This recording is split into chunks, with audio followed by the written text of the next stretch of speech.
I don't like talking about myself or this channel. I like talking about watches. It's never been my goal to build a brand or to make money from these videos. I never have and never will do a paid review. And because I don't care what gets clicks, I have the freedom to talk about watches that I find interesting and talk about them in a way that I want to.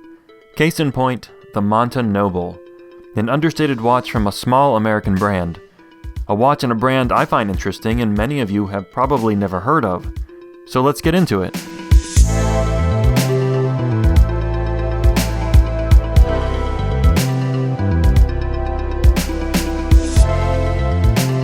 Monta Watches is headquartered in St. Louis, Missouri, though all of its watches are Swiss-made, just like it says at the bottom of the dials. It's a small company run by serious watch enthusiasts, and I think that comes through in their designs. By my count, the Noble is the fifth watch Monta has made since 2016. All sport watches, or at least sporty watches. I reviewed the Monta Atlas not too long ago. The Noble is certainly the most refined, dressiest watch from Monta. By no means would I call this a dress watch, but it's just got a few touches that lean towards a more classical look. First, let's do the numbers. The Noble case is 38.5mm across, 9.7mm thick, and 47mm long. It has 20mm lug spacings, a screw-down crown, and is water-resistant to 150 meters. All Noble variations come on a bracelet, but Monta also sells their own rubber straps separately. If you're familiar with Everest Band's rubber straps, these are the very same ones.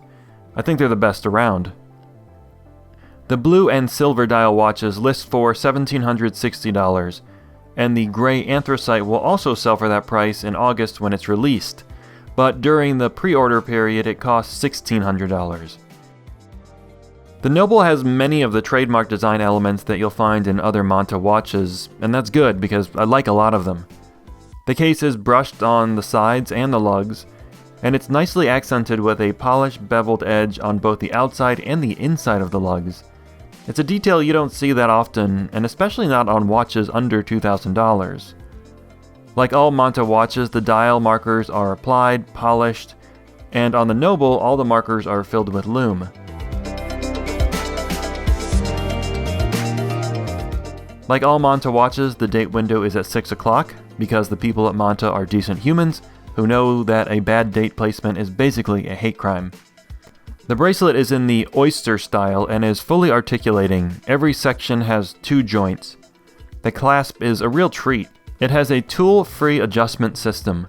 Pull the bracelet away from the clasp and you can slide it to a new position. Press it back in to lock it in place. It's basically the Rolex Glide Lock, but on a watch that's a fraction of the price of a Submariner. Oh, and the bracelet also uses good old screws. This is the first Monta watch to use a polished steel bezel. This is also the first to use curved dial markers, and these are the thinnest hands used in a Monta watch. Like I said, this is the brand's most dressy watch, though it's not a dress watch at all. More elegant markers, more subtle hands, a polished bezel, but with a sport bracelet and good water resistance. To me, this feels somewhere in the stylistic range of an Omega Aquaterra. Robust enough to be a watch for any occasion, but elegant enough to be a watch for, well, any occasion. Inside the Noble is a decorated and adjusted Solita SW300 movement. Monta refers to this as the M22. The rotor weight decoration and the sapphire caseback are nice touches. Neither is necessary or even expected, but very welcome. And I know there are a lot of watch nerds who take issue with the display back. They can add cost, they can add thickness, or the most common complaint is that they add another potential place for water ingress. Fine, whatever. But I can tell you something about non-watch nerds, you know, normies. They love seeing watch movements. Display backs get people excited about mechanical watches. They open up the black box that is watchmaking. And display backs absolutely sell watches. I probably wouldn't have gotten so deep into this hobby without them. On my 7-inch wrist, the Noble feels great. The 9.7mm thickness is the factor that probably has the most effect on comfort for me. Obviously, it means a lower profile, and that means a lower center of gravity and a stable feeling. It also means the watch head is relatively light, much lighter than something 12mm thick at least. Between the slim profile and the clasp adjustment system, I have no complaints about how the Noble feels on the wrist. The feel is boringly good. Something I'd like to see from Monta is an evolved take on their case shape. I think the Noble could have been a good chance to refine the case and lugs, but I'm pretty sure this is the exact same case that's used in the Atlas and the Triumph, just with a polished bezel. Under the sapphire crystal is a really nice combination of elements. All the metal is polished, and by the naked eye it's flawless. The reflective surfaces go a long way to helping with legibility, and so does the anti-reflective coating on the underside of the crystal.